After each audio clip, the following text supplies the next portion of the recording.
नमस्कार साथियों, जय हिंद। अभी हम बात करेंगे बिहार में शिक्षक बहाली के विषय पर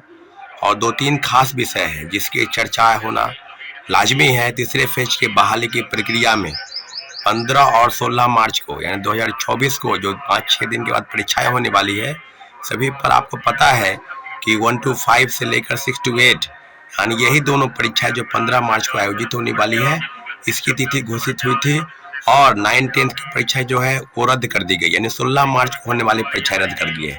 आप सबको पता है कि 11-12 यानी 11वीं से 12वीं की परीक्षा की कोई तिथि घोषित नहीं हुई है।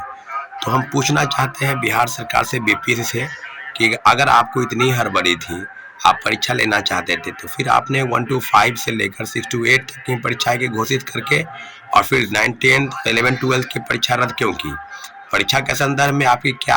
आपकी जो जानकारी है उसको किसके संदर्भ में हम देख सकते हैं? तो सारी चीजें अब बिल्कुल सामने है कि लोगों का ये कहना है कि बीपीएससी के चेयरमैन लगभग 1 महीने बीत गए,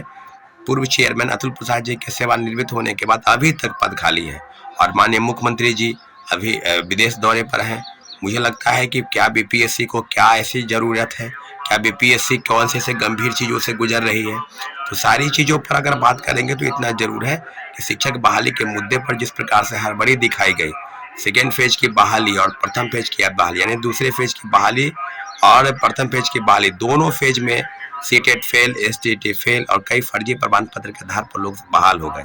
और आज उनको बाहर किया जा रहा है। तो सप्लीमेंट्री रिजल्ट के नाम पर लगातार जो धोखा और षड्यंत्र किया गया, उसकी जिम्मेवारी कौन लेगा? लगातार भारतीय जनता पार्टी के नेता जो आज एनडीए गठबंधन में हैं और दोनों उप मुख्यमंत्री लगातार सुर्खियों में, लगातार सवाल सरकार से कर रहे थे जब वो विपक्ष में थे कि सप्लीमेंट्री रिजल्ट जारी होना चाहिए, सप्लीमेंट्री रिजल्ट जारी होगा। तो फिर आज कौन सी मजबूरी है कि आप सरकार में शामिल होने के बावजूद भी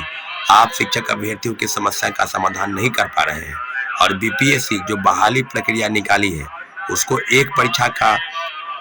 घोषित न करने के बाद परीक्षा को रद्द करना, कहीं ना कहीं मुझे लगता है कि सिर्फ औपचारिकता बाकी रह गई है और 15 मार्च को जो परीक्षा होने वाली है, मुझे लगता है कि वो भी किसी कारणवश जो है वो टाली जाएगी। तो इंतजार करना है कि बीपीएससी और शिक्षा विभाग सरकार के उन आदेशों का अगर पालन करने में असमर्थ है तो वो असमर्थता कहाँ चली गई? आपको याद होगा कि सेकेंड फेज की बहाली में परीक्षा के होने के बाद मात्र 5 दिन के अंदर रिजल्ट का प्रकाशन किया गया। तो आज बीपीएससी से जो बहाली तीसरे फेज की भी निकली है लगभग 87,000 पदों पर, उस पदों पर क्या हुआ?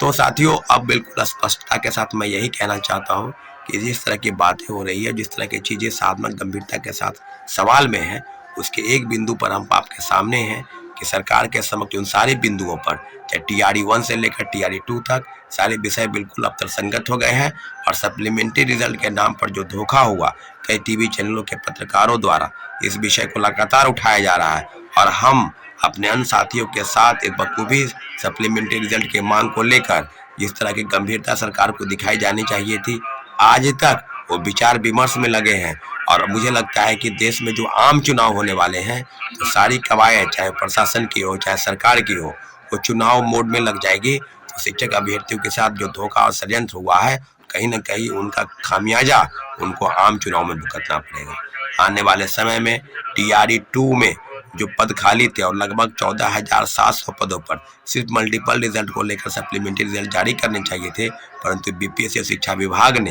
ये जारी करने की तरफ कदम बढ़ाए, फिर कदम आपने वापस ले लिए। मुझे लगता है कि बिहार सरकार को जल्द से जल्द सप्लीमेंट्री रिजल्ट जारी करने चाहिए और तीसरे फेज की बहाली की प्रक्रिया में सिर्फ एक परीक्षा 15 मार्च को आयोजित होने वाली है, उस परीक्षा के संदर्भ में क्या जानकारी है, क्या अपडेट है, उस पर भी पूरी तरह बखूबी आपको आगे आना चाहिए। निश्चित रूप से सप्लीमेंट्री रिजल्ट के लेकर जो याचिका दायर होने वाली है, उसके लिए भी हम जल्द से जल्द बैठक बुलाने वाले हैं। निश्चित रूप से हम अपनी बातों को विराम देते हैं और निश्चित रूप से शिक्षक अभ्यर्थियों के साथ हम पूरी तरह से खड़े हैं। धन्यवाद।